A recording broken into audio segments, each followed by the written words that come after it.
Estás escuchando Óyame Más. Buenos días, buenas tardes, buenas noches a todos, oyentes de un nuevo episodio de Ódiame Más. Hoy estamos a 21 de noviembre de 2025 y hoy vamos a hablar de muchas cosas, como es habitual en este programa. Vamos a hablar sobre todo probablemente de la deshumanización que estamos viendo permanentemente en los medios de comunicación, las redes sociales, el trabajo, la educación, en cualquier aspecto social. Estamos a la espera de tener un invitado muy especial y en particular yo estaba muy contento de recibir a esta persona porque llevo muchos meses queriendo invitarle, queriendo que venga, pero parece que algo ha surgido, entonces nosotros mientras tanto vamos a poder compartir este espacio de radio con todos vosotros y vamos a hablar de muchas cosas, así que mientras viene el invitado tan especial, vamos a comentar que nos pueden escuchar, cualquier persona nos puede escuchar desde las 3 worldradio.eu.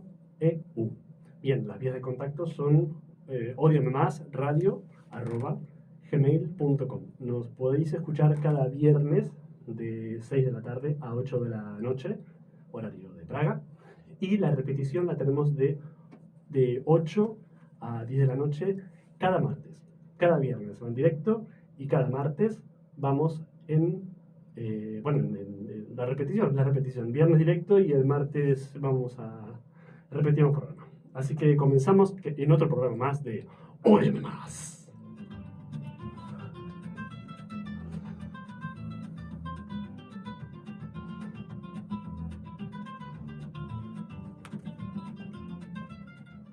Hoy 21 de noviembre, ya lo hemos dicho, hoy tenemos efemérides, tenemos la sección de Nacer de No Baby y tenemos además queríamos reflexionar un poco sobre la deshumanización.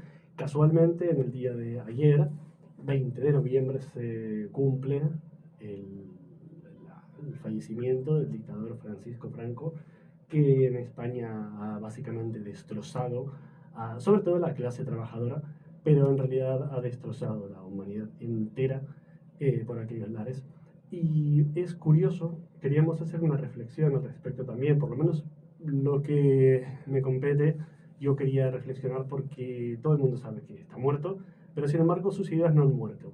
Y vemos cada día cómo están alrededor nuestro ideas y además incluso simbología y formas de operar que responden al régimen dictatorial de este hombre, que desde 1936 que empezó la guerra hasta el 39 que acabó, y ya comenzó, irrumpió en un gobierno republicano y a partir de 1939 comenzó el régimen de terror diría yo, hasta 1975, 76 que falleció, luego 77 comenzó lo que llaman la transición, que fue más bien una transferencia de poderes y ha vuelto de hecho a la monarquía, ha vuelto en forma de caras amargas, de corrupción y de un montón digamos que ha vuelto todo lo malo. Lamentablemente hemos retrocedido. Y bueno, a partir de entonces, del 1978, en España se restaura la democracia, ya con la monarquía instaurada. Y bueno, nosotros vamos a aprovechar el tiempo en que el invitado no viene y vamos a hablar sobre las efemérides, que es una sección donde comentamos los eventos del día de la fecha, pero a lo largo de la historia. Y hay cosas muy interesantes que me gustaría compartir con todos vosotros, así que vamos allá. Bienvenidos una vez más, a las efemérides. Efemérides. Cosas que pasaron en algún momento, en algún lugar, en un día como hoy, que son una buena noticia.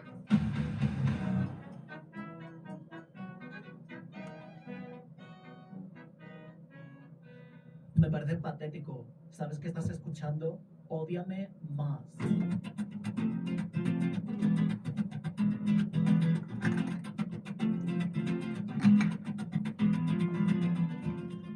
Estamos de vuelta en la sección de efemérides. o cosas que pasaron en algún momento, en algún lugar, en un día como hoy, y que son una buena noticia. Nosotros nos solemos centrar en las buenas noticias. Ahora sí, tenía el micro cerrado, vaya. Pues volvemos a las efemérides o cosas que pasaron en algún momento, en algún lugar, en un día como hoy y que son una buena noticia. Bien, pues esta sección, como comentaba, es una sección que pretende enseñar cosas no solamente que han pasado en un día como hoy, sino que son una buena noticia, ya que estamos rodeados de noticias negativas, estamos rodeados de cosas que nos perturban día a día y vamos a ponerle un poquito de buen humor a esto, porque las efemérides que tenemos de hoy, que tenemos hoy, no han sido, no son muchas, la verdad que hay de todas las que he encontrado, solo hay una que merece la pena, porque son todas guerras, asesinatos, todo negativo. Pero hay una cosa que quería compartir con todos vosotros porque ha sido muy interesante, porque en 1877, en Nueva York, en Estados Unidos, Thomas Edison realiza la primera grabación de sonido con su primer fonógrafo. Y bueno, el fonógrafo al final es un dispositivo para captar el sonido y ya el fonógrafo moderno lo reproduce. Digamos, el primer sonido que se reprodujo en 1877 fue la canción Mary Had a Little Lamb, que sería algo así como María tenía un corderito. Desconozco la versión original, pero bueno, la conoceréis todos. Esta canción mostrará que públicamente el dispositivo, o sea, una semana después de haberse grabado esta canción, se enseñó al público. Es decir, para el próximo Ódiame Más, para el que no sepa de qué canción estamos hablando, sería esta. Era algo así como Mary had a little lamb, little lamb, little lamb. Mary had a little lamb whose fleece was white as snow. Bueno, y ahí le puedes meter cualquier chicha, cualquier letra, la cambias, pero esta es la original. Es una canción infantil americana, seguramente la conoceréis, del siglo XIX, publicada por la compositora estadounidense Sarah Josepha Hale en 1830. Y si bien hemos dicho que fue la primera grabación de sonido y al mismo tiempo la primera canción grabada de la historia, nada de eso es cierto. Os lo cuento ahora.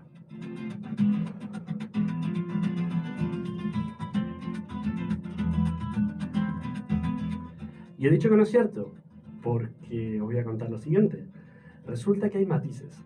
La primera grabación de sonido, en realidad, fue realizada en 1860, o sea, 17 años antes que Thomas Edison. Esto fue por Edward Leon Scott de Martinville. Bueno, o Martinville. Edward Leon Scott de Martinville. Bien, hay matices, como comentaba, porque este hombre en realidad fue el primer inventor del fonógrafo, ¿sí? Y si bien grabó la canción infantil francesa Eau de Claire de la Lune, o Claire de la Lune, bueno, pues este hombre lo grabó, ya hemos dicho, 17 años antes. Pero hay unos matices, porque aunque su fonógrafo bien lo grabó, no podía reproducir el sonido, sino solo crear una visualización de las ondas sonoras en papel ahumado. Flipalo. Esta grabación fue digitalizada en 2008 y hoy día es el registro de voz humana más antiguo conocido. Por lo tanto, lo adecuado tal vez sería decir que Edison reprodujo el primer sonido grabado desde un dispositivo que también podría reproducirlo, ya que el pobre Edward solo pudo grabarlo, a pesar de que era una canción igual de bonita, o incluso creo que más, si la escucháis es muy muy bonita, bueno, no lo podía reproducir al momento. Pero el tiempo le dio la razón. Y a menudo se le atribuye erróneamente inventos a Thomas Edison, lo conoceréis, probablemente os sonará de muchos otros inventos, tal como la bombilla eléctrica, o la cámara de cine, la radio, y otros inventos de menor relevancia, pero ya con la patente de estos tres, creo yo personalmente que podrías vivir 30 vidas de vivir como un rey, de vivir como te dé la gana. Y al final Thomas Edison era un hombre de negocios, más que un inventor, no era un Da Vinci del siglo XIX. Este hombre al final perfeccionaba inventos de otros, al punto de tener su propio laboratorio con trabajadores a su cargo, que inventaban por delante y por detrás. Todo para él. Es decir, que Edison esperaba a que los inventores tengan más o menos el desarrollo para llegar, poner el dinero, patentarlo y comerciarlo por todos lados. Estamos en América, recordando. Con su marca registrada, claro. De hecho, fue el primer negocio de las patentes. Este hombre fue el primero que se le ocurrió cobrar, básicamente por no hacer nada, por tener derechos de autor. Fue el primero. Y entonces nadie lo había hecho antes y este hombre fue en ese sentido un vanguardista. Y bueno, por lo menos nadie lo había hecho con tanto descaro. Por lo tanto, sin quitar mérito a su talento, porque era un hombre muy, muy listo, un tipo muy, muy inteligente, podríamos decir que era un genio, pero de los negocios y de las oportunidades, haciéndose rico para atribuirse el invento, o sea, atribuirse la patente de inventos de otros. Y bueno, me gustaría acabar con una anécdota que a muchos les va a gustar. Un día, una historia que no se sabe si es 100% cierta, pero dicen las lenguas de aquel entonces. Es una anécdota bastante popular y que se estima que es cierta, que realmente no es tan fantástica al fin y al cabo. He visto cosas peores. Un día, el pequeño Thomas Edison, de 8 añitos de edad, fue al colegio y le dieron una carta para sus padres. Resulta que su madre, al abrir esa carta, leyó que decía en la carta que el niño era tan listo que la escuela no tenía los recursos para educarle adecuadamente y tendría que quedarse en casa para ser educado por su propia familia. Sobre todo por su madre, que era una mujer muy culta. Y así fue. Se crió básicamente en casa, aunque muy pronto comenzó a trabajar este hombre. Desde los 12 años vendía periódicos, mantequilla, frutas, verduras. A los 15 años ya telegrafiaba, ya se había convertido en un telegrafista. A los 16 había pasado incluso por varios telégrafos. Y era un hombre con más experiencia que muchos de 30. Y así empezó todo. Bien, resulta que aquella carta que le leyó a la madre, Nancy, por cierto, se llamaba, que era una mujer muy culta, creo que era una maestra, era algo muy similar, era muy cercana a la cultura, le enseñó a leer, le enseñó las matemáticas desde muy jovencito. Y resulta que esta carta no era una carta de expulsión, diciendo que el pequeño Thomas era muy listo, sino lo contrario.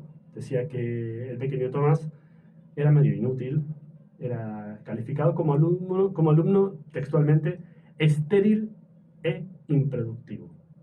Bien, algunos nos hemos sentido identificados también, diría yo, nos hemos sentido, porque la escuela es así de cruel.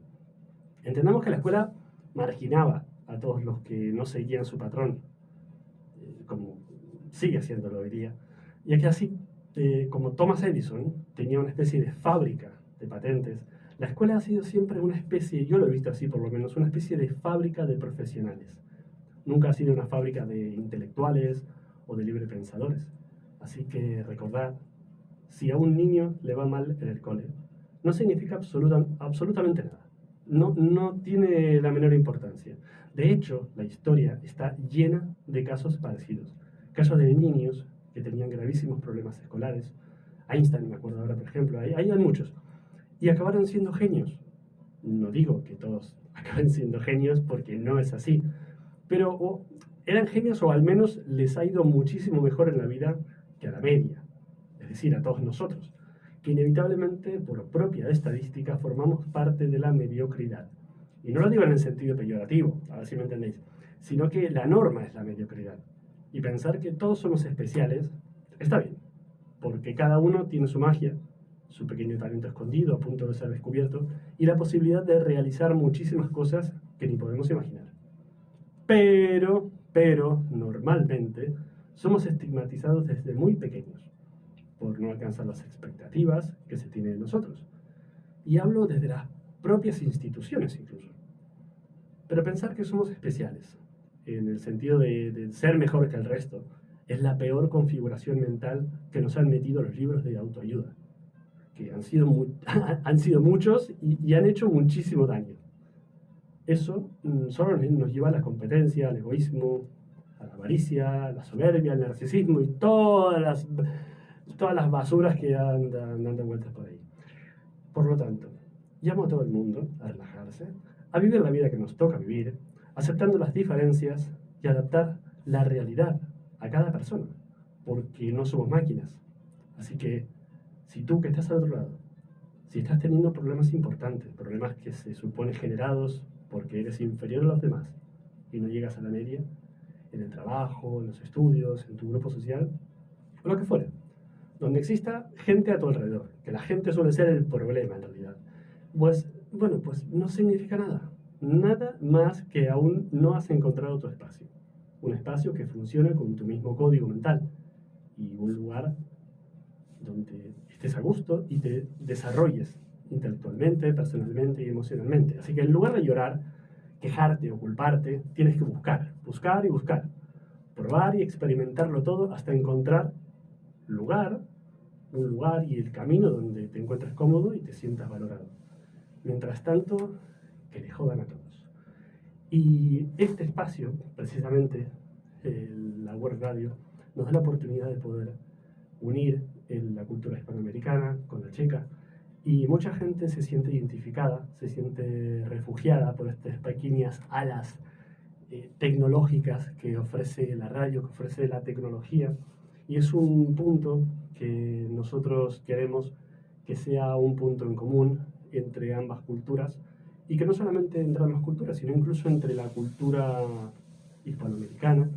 Hay muchas personas que no se sienten bien, que se sienten solas, les cuesta adaptarse, y esto es una especie de punto donde se sienten realizados, a gusto, y a mí me hace muy feliz no solamente poder explicar viernes a viernes lo que está pasando, cosas que me pasan incluso por la cabeza, sino que podamos invitar a todo el mundo que quiera participar de este programa. Y repetimos el contacto, creo que lo he dicho ya, es odiamemasradio@gmail.com. Nos escribís un día que queráis venir y sin problema. Todo el mundo va a ser bienvenido aquí. Este es un espacio seguro donde todo el mundo puede estar a gusto y sentirse cómodo para explicar lo que quiera. Tenemos, además de las efemérides, los nacimientos. Tenemos tres nacimientos que vamos a comentar a continuación.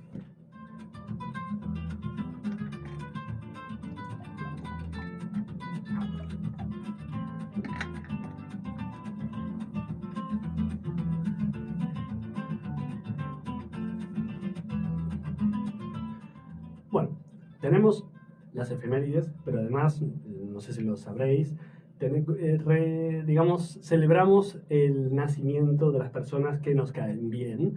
Hoy he encontrado a 3 personas que nos caen bien, que es de alguna manera el padre de la democracia y la intelectualidad digna, política, que es Voltaire. Nació en 1694, que de aquella, por decir cualquier cosa, te pegaban, no te podían ni siquiera pegar 3 tiros, te apuñalaban y se acabó. Era un escritor y filósofo francés.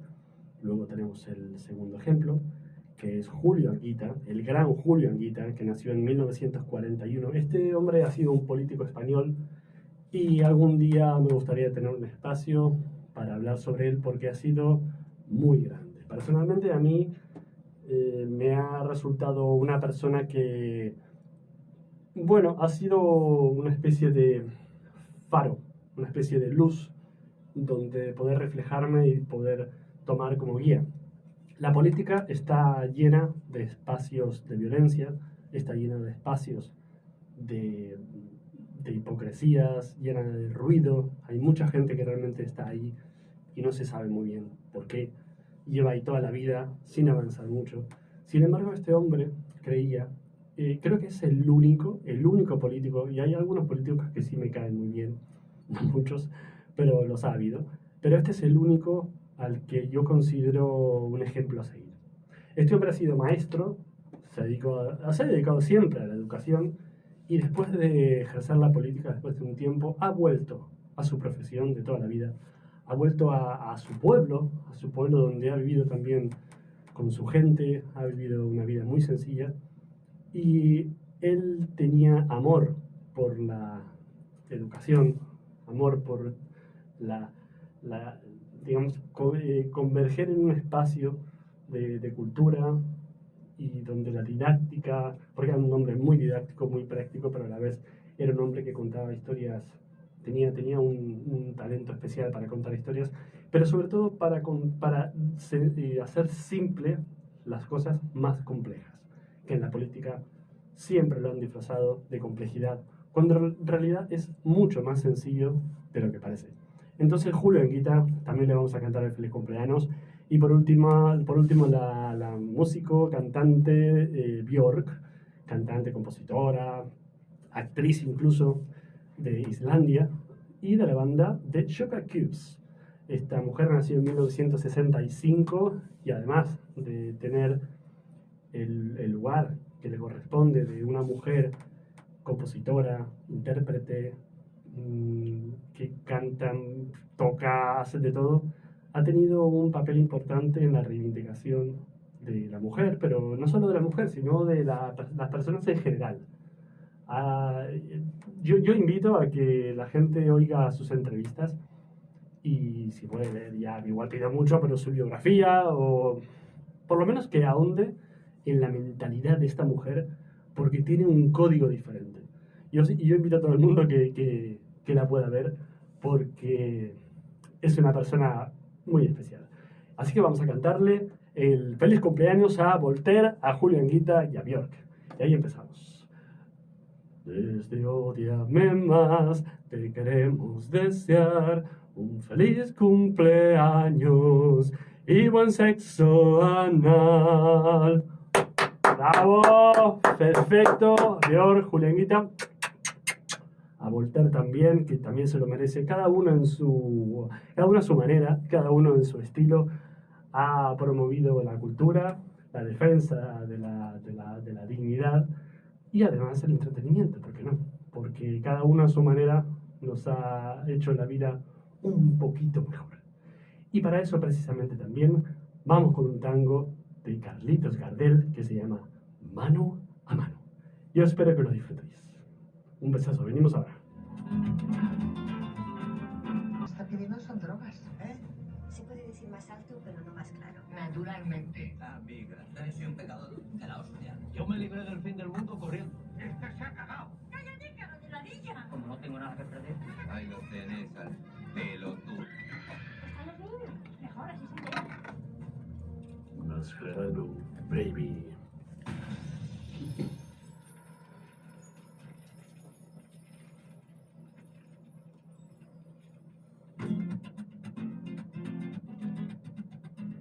Estamos de vuelta otra vez con una nueva sección que se llama Mascherano, baby. Vamos a comenzar porque resulta que la semana pasada que he estado con invitados no quería amargarles la tarde. Y se había cumplido el aniversario, estaba con Ulises y con Milagros. Desde aquí les mando un beso enorme. De hecho, Milagros, creo que hoy va a ser el último día en el que va a poder disfrutar de la compañía, porque se va dentro de se va dentro de unos días de Praga. Y la semana pasada quería disfrutar de esta compañía sin amargarle el cuento y lo dejé para hoy. Hoy nos vamos a amargar la tarde, que tampoco es amargarla, simplemente es recordar la historia desde una perspectiva no sesgada, porque normalmente se sesga mucho la historia ya que la cuentan los victoriosos y la cuentan a su manera. Nosotros vamos a explicar, la semana pasada se conmemoró el aniversario de la creación del Partido Comunista de España y nosotros sabemos que hay mucho estigma, hay mucho trauma, mucho prejuicio entre la concepción de las ideas comunistas en Chequia en concreto, en el centro-este europeo y en España. En España ha habido una circunstancia diferente porque siempre se ha asociado al antifascismo, se ha asociado a la lucha obrera, se ha asociado a la defensa de la dignidad del trabajador. Ha sido una aplicación práctica totalmente diferente y creo que merece la pena por lo menos explicar, ahondar un poco de qué es lo que pasó, porque el 14 de noviembre, que fue la semana pasada, de 1921, poco después de la Primera Guerra Mundial, aún con el eco de la Revolución Rusa en 1917, nació el Partido Comunista de España, el PCE. Y bueno, todo empezó cuando el PSOE, el Partido Socialista Obrero Español, representando al socialismo, rechazó apoyar lo que ponía en manifiesto la Tercera Internacional, o Internacional Comunista, fundada en 1919. A partir de ahí, básicamente, los que estaban de acuerdo con los comunistas formaron partidos comunistas y así comenzó a dividirse la izquierda, hasta el día de hoy.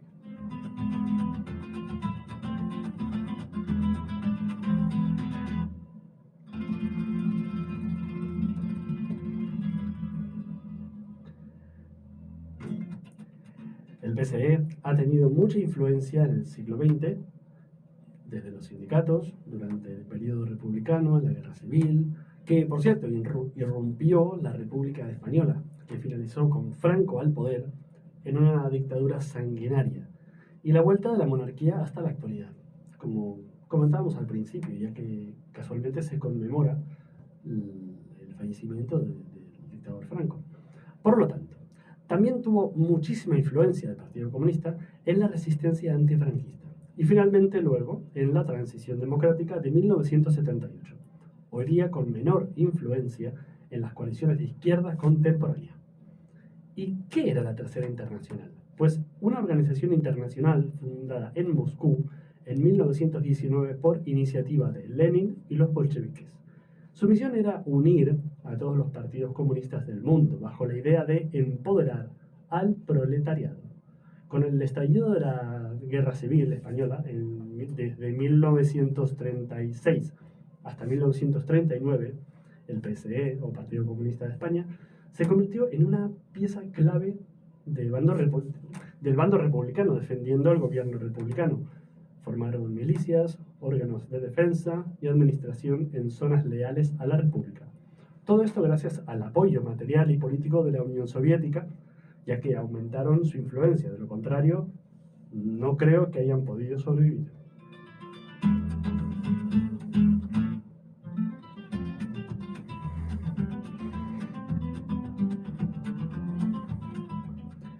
Bien, tras la derrota, en 1939, es decir, la victoria del fascismo, vino la represión franquista.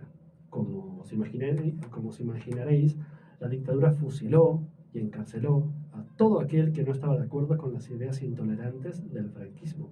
El que pudo se exilió y el Partido Comunista de España quedó ilegalizado, funcionando solo en la clandestinidad.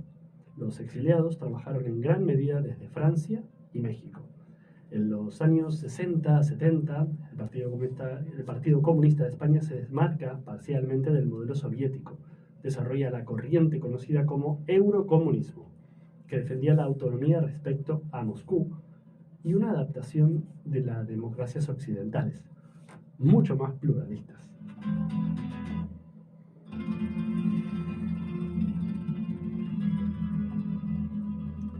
Ya con la muerte de Franco, en 1975, se abrió la política y el PSE fue legalizado oficialmente el 9 de abril de 1977, participando en las elecciones constituyentes, he dicho contribuyentes, mi madre, constituyentes de 1977. Bien, pues una vez consolidada la democracia, el PSOE, recordad, el Partido Socialista Obrero Español, moderó su discurso y conquistó la centralidad política. Pasó de ser la izquierda al centro, hasta llegar al poder en 1982.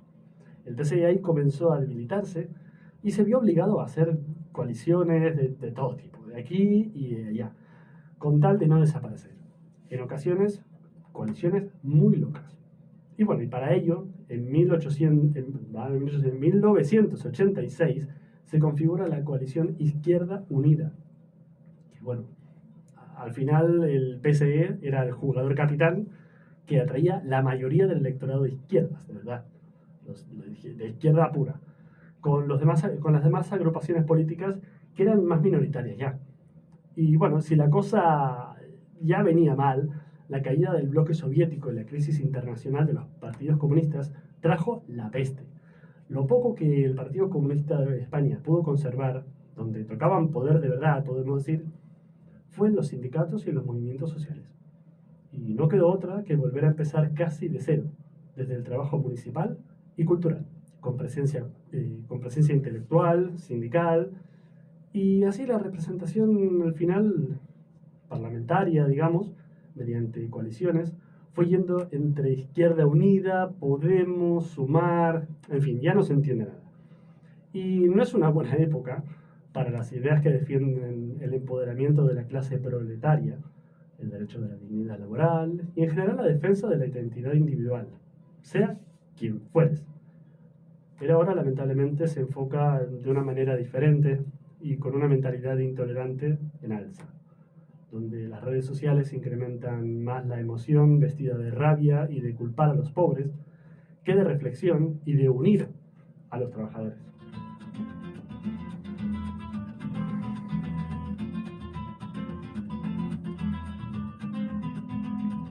Sabemos que el Partido Comunista de España tiene sus particularidades, como lo tienen todos los partidos comunistas en otros países. Pongamos, por ejemplo, en Chequia, la visión del Partido Comunista en Chequia seguramente tiene muchas diferencias con el español. Y así en todo el mundo. Cada uno tiene su particularidad. Simpaticemos más o simpaticemos menos respecto a muchas ideas comunistas, a su estética, a su enfoque intelectual y académico. Hay una cosa que nunca va a cambiar y que es común a todos los partidos comunistas del mundo. Y es que ningún partido defenderá los derechos de la gente como con ellos. De verdad, ellos son...